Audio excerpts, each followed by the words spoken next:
this is IBM Museum, and I've got a Mul 25 pulled out. This is the original 8086 based Mul 25, and I want to go over some of the memory aspects to that. I mean, the Mul 30 is very similar in that they're the 8086 CPU based Mul 30, very similar to this Mul 25 as well. But I want to just kind of demonstrate a little bit with this Mul 25, and I'll probably go through and open it up as well. I'm going to get off the webcam view.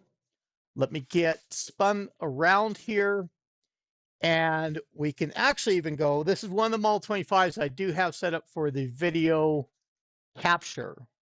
So even if there's not much on screen here that shows up, of course, I could have left myself up on the internal webcam. But you notice this counts to the 640 KB and then goes through.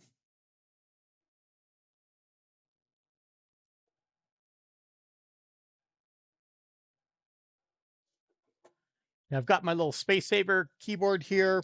And this is the AST clock driver that I modified. It, shows it as a 2-digit year. At least it shows it as 22.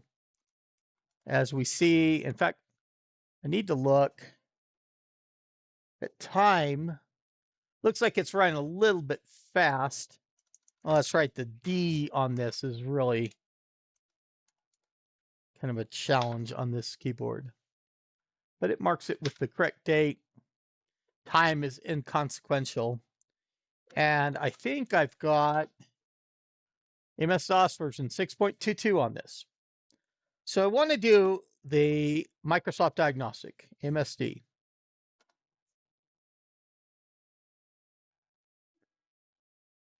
And I didn't see if I've loaded the, if I had the mouse driver, because I do have a mouse connected to it.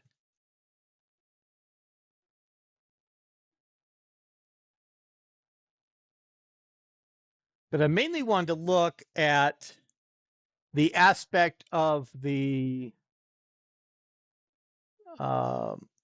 it detects some PS2 style mouse there. I didn't see the pointer move around.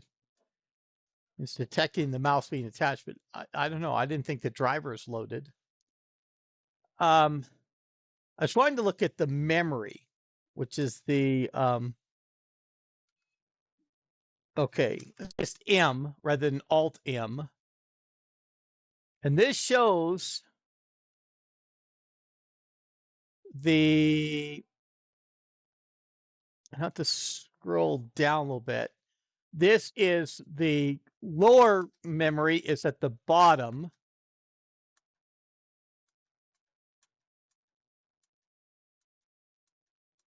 And this is not quite showing up the way I thought that this Mul would show up. But so we have, they go from the, marking it from the 640K, and they would fill it in. I do see, I don't know what the legend is, but there's kind of a gray area of that RAM for the A segment. The B segment has some portions, and then we see that C800, and I think that's the ROM for the external diskette drive, the 5.25-inch diskette. It seems about the right size. It's a very small EEPROM image. So it's listing conventional memory, and the free UMBs would be listed as FF. Used UMBs would be UU. We don't see any of that here. And for the F segment, that is the BIOS ROM. And for the Mul 25, the 8086 base versions of Mul 25 and Mul 30, do not use that E segment. They don't have any sense of that A BIOS, advanced BIOS that IBM had for the higher end PS2s. But I was expecting to see more RAM on this. I don't see any upper memory blocks listed there.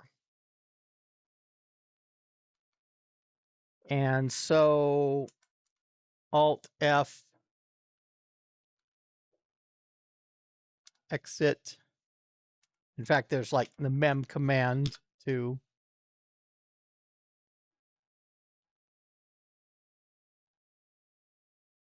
Okay.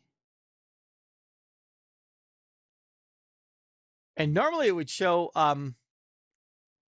for the shows 0K for the upper memory block. So I think it's time, and we can leave this going since I do have this on the screen. Otherwise, it doesn't matter if I normally get this to the position that you would put a Mul25 in to open it up. And that is by going face down. Need to get the keyboard cable, this coiled keyboard cable, out of the way so that the screen can gently lower that to being flat. And I want to move Space Civic Keyboard off here anyway.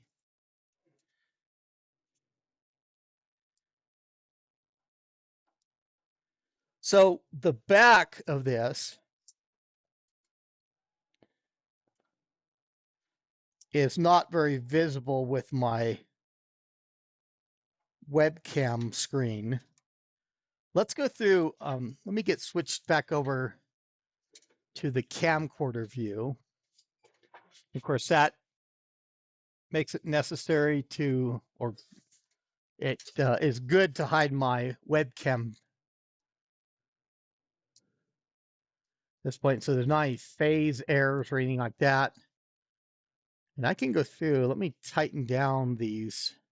I think it'll become a little bit more apparent once I get the case open. You normally set the Mul25 down on its face,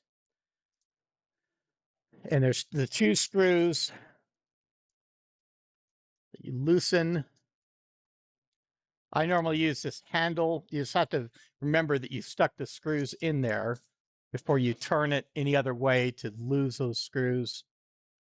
And so you just lift up on the tray slightly.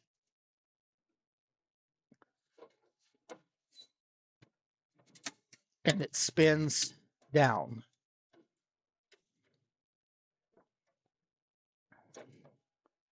Okay. That VGA cable is not really good with the lip. That's a little bit better.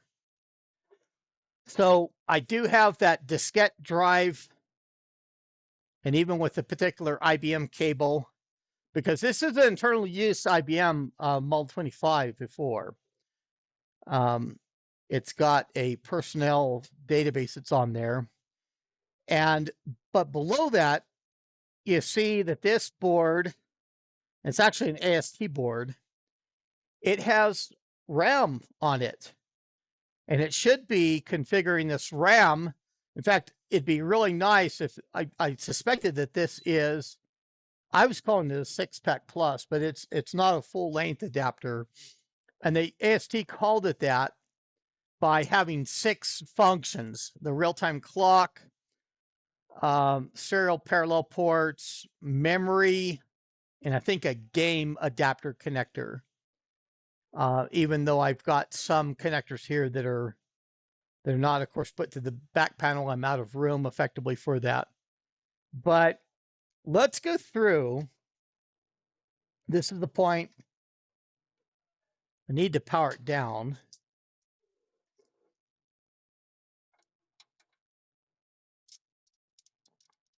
Because I want to go through And I'll have that same repository up there for screws. I have the little metal dishes, trays, whatever, that can go through and hold on to the screws easily enough. We'll just spin that adapter down.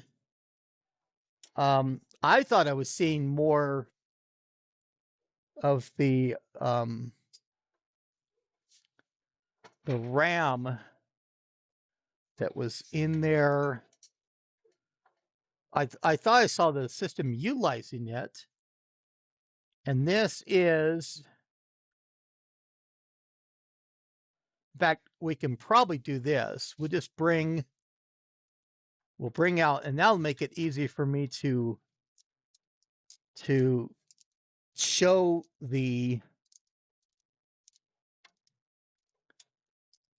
board up closer.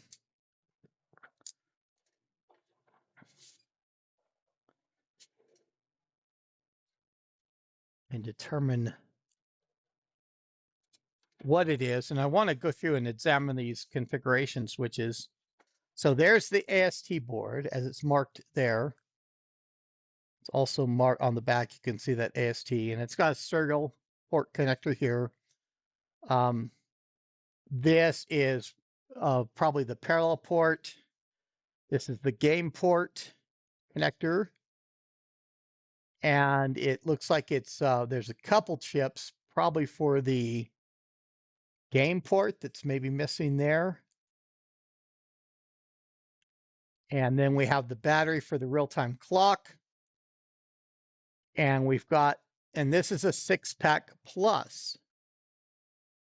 I actually needed to prepare for this, and I thought I remembered it being a 6-pack. But I need to see what the configuration switches are for this, because it should normally be using this RAM. Now,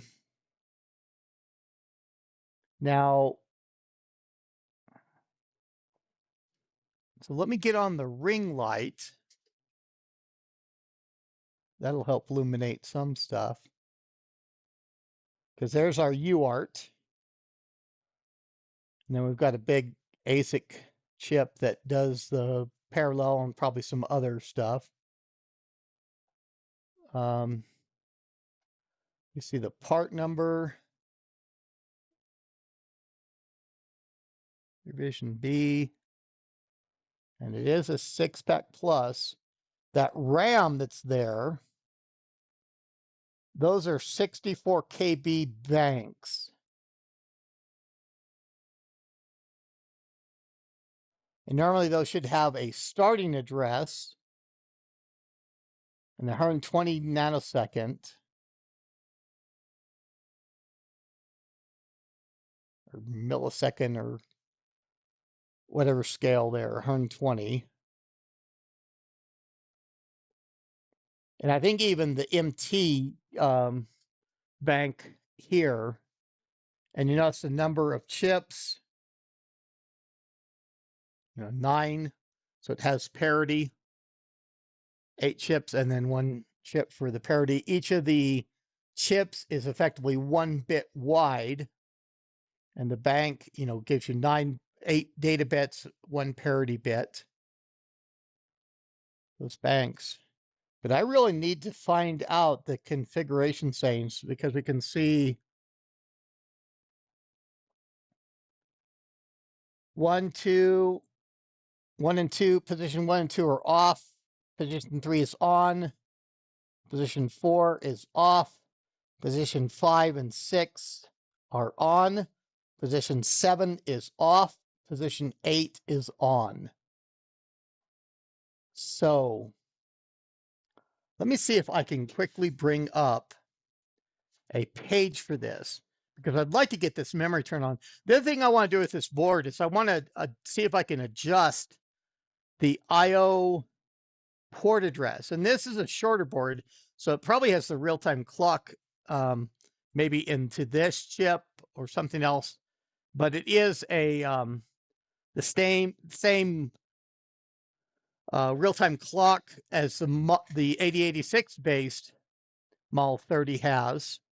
And then we've recently discovered, of course, the MUL25 BIOS does have support in there for a real-time clock if it's present at the correct address. I wonder if this real-time clock could be modified to be easily modified. It should be just using one of the address lines instead of the other one for the correct address of where the Model 30, the 8086 base Model 30, has it at 00E0 hex, starting those IO registers. But I want to see if I can find. So we will go through. Let's get me up on the screen here. And I'm going to pause the video while I get a page of information up on this. Okay, and so the page I found is on station, and get to the browser. Okay, so the 6-pack plus card IO card settings and configuration.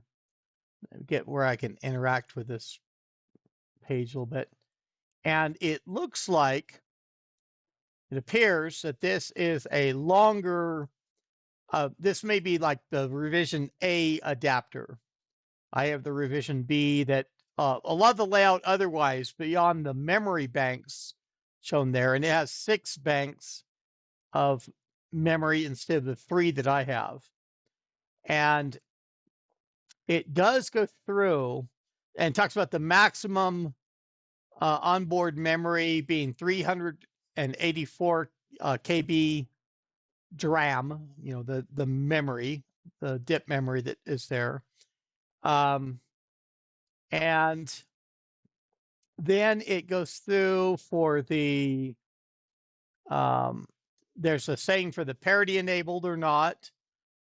And then there's the, it shows the, if you have, it only supports the 60 KB per bank. So there's not any support for like the 256 KB DIP memory in a bank, although there may be under the revision B board. I'll have to see and find to find appropriate page or a little bit better coverage of like the one I have. And now this has the 3 banks field and effectively would be 192 KB. Now, going further down the page, it shows the settings, the first switches on that switch block. And as it is here, I have the position 1 and 2 are off, position 3 is on. And so if we look at the 128 KB entry, that's off, off, on. So it looks like this is configured for 128 KB rather than the 192 KB like I would have expected for the 3 banks being filled. And we scroll down further and it talks about there's the memory bank configuration for the positions 4, 5, and 6 as shown there. We have 4 is off, 5 and 6 are on. And so that is effectively showing banks 1 through 3 is being populated. And that's correct for configuration for this board. We scroll down even further, and we have ads and stuff like that, how the station or station page is, how they're funded in this case. I want to get down. Okay, so beyond the port address, beyond the interrupts, I guess it's the bottom of the page. So there is the, okay, here we go. Okay, actually for the S1, S2, S3, or the position 1, 2, and 3 that it shows there, that's the starting memory address. I misread effectively there, to where they're having this supposedly start with the off, off, on for the positions 1, 2, and 3 that I have here on my switch block. So it's supposed to be starting at 128 KB. Now that's overlapping effectively in the system memory. And we don't have a starting memory address of anything more than 512 KB. The MUL25 has 640 KB. Let's get the browser probably to, since I've read all the kind of the different configurations for that. The MUL25, and I'll get myself off of the webcam. So MUL25 has the SIM memory, 2 SIMs of 256 KB apiece, and then there's a memory expansion of 128 KB in DIP memory that are in sockets here. And so normally all that system memory up to 640 KB is satisfied, of course, as we saw under MSD. So that got me curious. I mean, this board, it shows it's not able to start the memory address from 640 KB. I want this to be above that 640 KB area. So I got searching and found yet another page. So this is at the Vintage Computer Federation forums, and it has AST 6-Pack Plus. Is there a way to put the RAM at 640K, meaning starting address of being the 640 KB and having it up from that? And just going through, I'll link this particular topic in the video description. But through all the talk is that this is ultimate, the 6-Pack Plus board is ultimately designed for an XT class system like the IBM XT or comparable clone, that it goes through and you have like 256 KB on the motherboard, and then you supplement it with this. It's not able to go through. And as the talk is, that the maximum that's allowed basically is at that 640 KB effective space. It's not possible to go through and utilize this board. So the interesting thing is, so this is an internal, the MUL25 was internal to IBM by everything I see in the software. And it actually has an 8087 that is a lower speed. I think it's 5 megahertz, maybe it's even a 4 megahertz chip. It's not the 8 megahertz. So the Mathco processor, that 8087 that's been put in, is overclocked pretty dramatically. And the, I mean, it now appears that this RAM that's here, it's not helping one bit for the system by being there. It's not having any addition to the system RAM. It'd be nice if this would be able to be modified to have, starting from a particular address. I mean, if it's got 3 banks of 640, I mean, excuse me, 3 banks of 64 KB a piece, it'd be interesting to get that in a particular address space. And what I'm referring to there is the address, the address space of that, the C, D, and E segments on the MUL25 that are not utilized. In fact, it only has a small, it's got that ROM in there for the diskette drive, external diskette drive, that has a ROM in there that uses a tiny bit of space within the C segment, but it could go through and it could map that memory around there for both for those three CD and E segments, the BIOS being in the F segment, to being effectively to add 192 KB onto the system. That wouldn't conflict with any RAM or anything like that.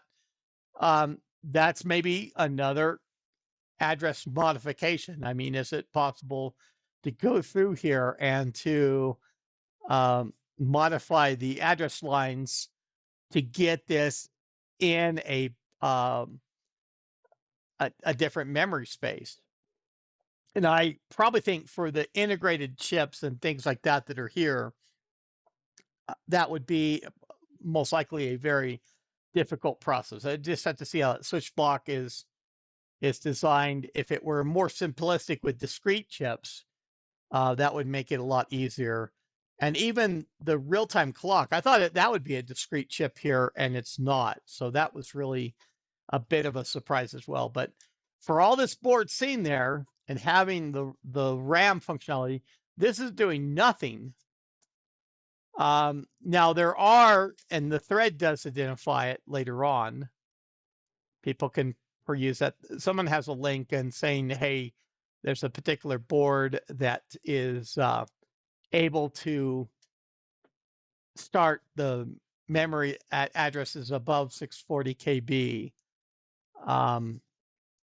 But it's not this one apparently. So, but this RAM is just sitting there. It's just generating maybe a little bit of heat.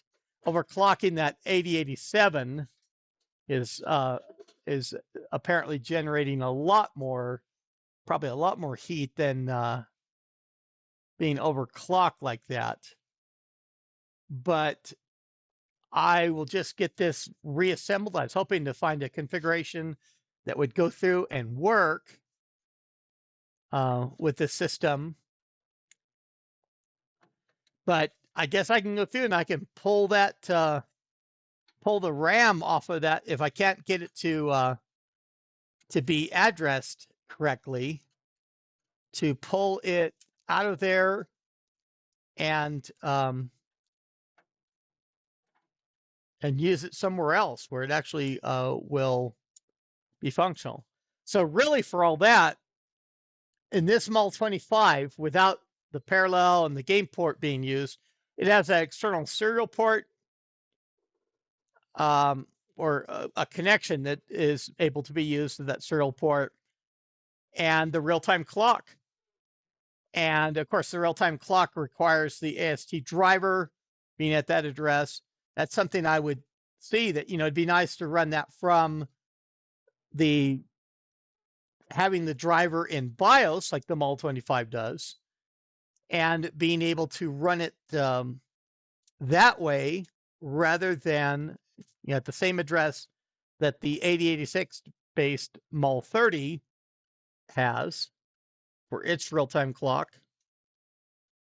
That would have a little bit more memory. I wouldn't have to run the AST clock driver. And for me getting screwed, I'm probably going to sit here for minutes trying to get these things threaded.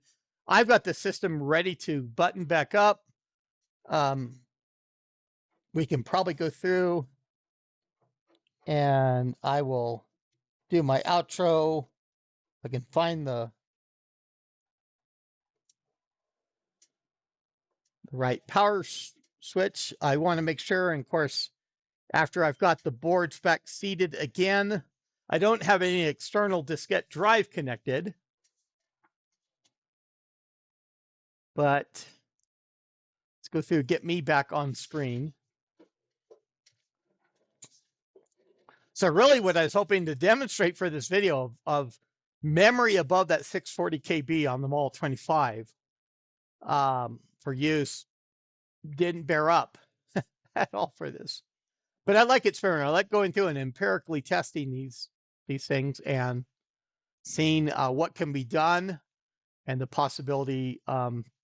It'd be real nice to to have an adapter that would add to the, at a particular address and be able to work on the system.